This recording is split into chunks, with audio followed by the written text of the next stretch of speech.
Good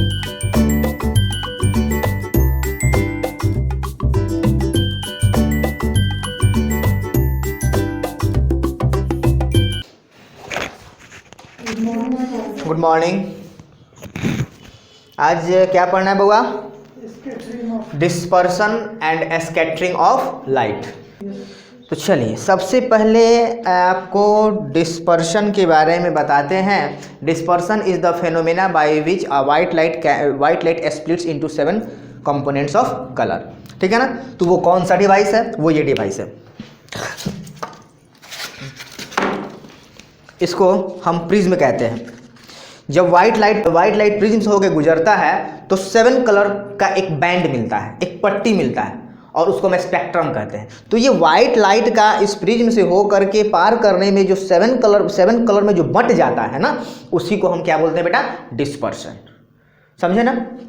तो खैर practical के कभी क्लास में इसको हम करके दिखाएंगे। फिलहाल यहाँ तक समझते हैं, पहले थ्योरी समझते हैं, प्रैक्टिकल बाद में करेंगे। ओके, तो देखो ये ट्रायंगुलर ग्लास होता है, ये आपको पता है।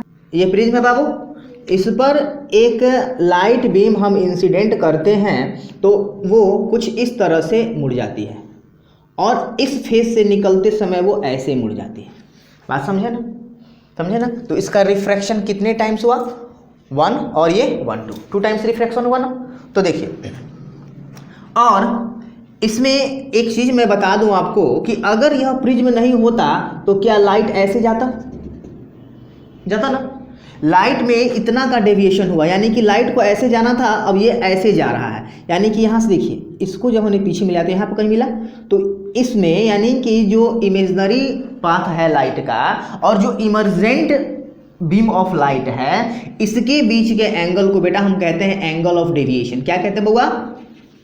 Angle of deviation. ओके, देखिए, तो हमने बताया कि अगर किसी प्रिज्म से हम क्या करते हैं कि वाइट लाइट को पास करते हैं तो वो 7 कंपोनेंट ऑफ कलर में ब्रेक कर जाता है। तो ये कौन सा एक बैंड मिलेगा यहाँ पर हमको। अगर यहाँ पर हम एक स्क्रीन लगाते हैं, ऐसे स्क्रीन लगाते हैं, तो हमें एक बैंड मिलेगा, यानी कि पट्टी मिलेगा। और वो किस किस कलर का होगा? तो देखिए, विबज्योर, VIBGYOR 1 2 3 4 5 6 7। ठीक है ना? विबज्योर नीचे से पढ़ेंगे, समझे ना? तो ये है, ये आप हमेशा पढ़ते आए, मतलब 6 7 क्लास से ही पढ़ते आ रहे हैं। अब चलो क्या होगा जब हम एक प्रिज्म से वाइट लाइट पार करते हैं और इस बैंड के पास एक और प्रिज्म हम रख देते हैं, तो क्या होगा? तो देखो, यहाँ से वाइट लाइट आया, यहाँ पर उसका डिस्पर्सन हुआ, और यहाँ अगर हम क्या करते हैं बाबू, यहाँ पर हमने क्या किया, एक और प्रिज्म प्लेस कर दिया। जहाँ से ये बैंड बना है, इस बैंड को हमने एक प्रिज्म पर, यानी कि उल्टा प्रिज्म पर। कैसे प्रिज्म पर? ऐसे, इस तरह से। तो देखो बाबू, इस तरह से हमने क्या किया, पहले प्रिज्म से हमने वाइट लाइट पार किया, उसका डिस्पर्सन हुआ, वो एक बैंड 7 कलर के एक बैंड में, यानी कि स्पेक्ट्रम, उस बैंड को हम स्पेक्ट्रम का नाम देते हैं। जो 7 कलर का ये हमको बैंड मिलता है डिस्पर्सन होने के बाद, उसको हम स्पेक्ट्रम का नाम देते हैं। तो एक स्पेक्ट्रम बना, और स्पेक्ट्रम को जब हमने एक दूसरे प्रिज्म पर फॉल किया, दूसरे प्रिज्म पर इंसिडेंट किया, जो कि ठीक इसका इन्वर्टेड था, उल्टा था, तो वहाँ से फिर क्या हुआ, ये 7 कलर कंबाइन हो गए, और कंबाइन होकर के उल्टा हमको क्या मिला बाबू? White light. ठीक है ना? जो कि यह बताता है कि white light is the mixture of 7 components of colour. समझे? अब हम पढ़ते हैं फॉर्मेशन ऑफ रेनबो। जब रेनबो का फॉर्मेशन होता है तो क्या होता है? रेनबो 7 कलर का आपको दिखाई पड़ता है। तो देखिए क्या होता है, जब बारिश हो रही हो और धूप निकला हो, जब बारिश हो रही हो और धूप निकला हो, उसी समय रेनबो बनता है। ऐसा नहीं कि क्लाउडी हो, बारिश हो रही हो और रेनबो बन गया, ऐसा नहीं। समझे ना? तो देखिए, जब बारिश हो रही होती है, बारिश क्या कहने का मतलब कि ये एक होता है ना, जो फुहारा पड़ना पानी का, ड्रिजलिंग जिसको कहते हैं। समझे ना?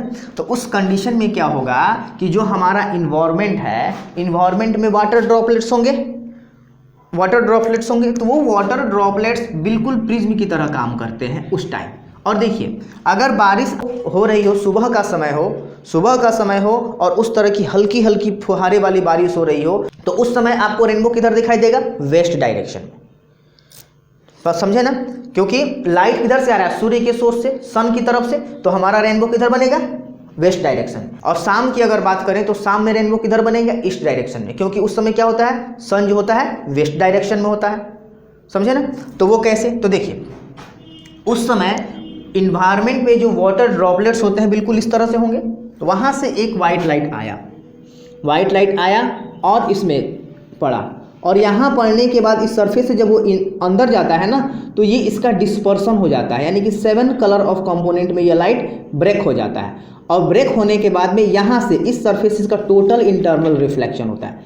क्या होता है बाबू? Total internal reflection. और यहाँ से इस ड्रॉपलेट के बाहर जो लाइट आएगी वो हमको 7 कलर के बैंड के रूप में आएगी, यानी कि स्पेक्ट्रम के फॉर्म में आएगी। ठीक है ना? और देखिए, और हम कहाँ देखेंगे इसको? ऐसे। और यहाँ पर जब हमारी आंखों पर ये पड़ेगी तो हमको यहाँ पर इंद्रधनुष यानी कि रेनबो बनता हुआ दिखाई पड़ेगा। देखो, यहाँ पर रिफ्रैक्शन हुआ, और रिफ्रैक्शन के बाद यानी कि इस वाटर ड्रॉपलेट के एक सरफेस से इसका रिफ्रैक्शन हुआ, तब ना मीडियम चेंज हुआ, लाइट अंदर गया, और फिर अंदर में यहाँ से इस सरफेस उसका टोटल इंटरनल रिफ्लेक्शन हुआ लाइट टकरा करके। देखो, इस वाटर ड्रॉपलेट से टकरा करके, वाटर ड्रॉपलेट के इनर पोर्शन से टकरा करके जब वह बाहर आया, तो हमने बताया था ना, जब लाइट टकरा करके यानी कि उसका बाउंसिंग बैक होता है तब रिफ्लेक्शन। तो देखो यहाँ पर क्या हुआ? यहाँ पर इसका रिफ्लेक्शन हुआ और फिर वो बाहर निकला। समझे ना? तो ये यहाँ पर इस सरफेस पर अब इसका रिफ्रैक्शन हुआ है। यहाँ पर देखिए, यहाँ इस सरफेस पर रिफ्रैक्शन, यहाँ टोटल इंटरनल रिफ्लेक्शन, और इस सरफेस से रिफ्रैक्शन हुआ, और यह लाइट थोड़ा सा बेंट होकर के आएगा जो हमारे आंखों पर पड़ेगा, और हम उस समय यहाँ पर इधर कहीं इंद्रधनुष बनता हुआ देखेंगे। ठीक है ना? कब? जब सन जो है इस डायरेक्शन में रहे तो।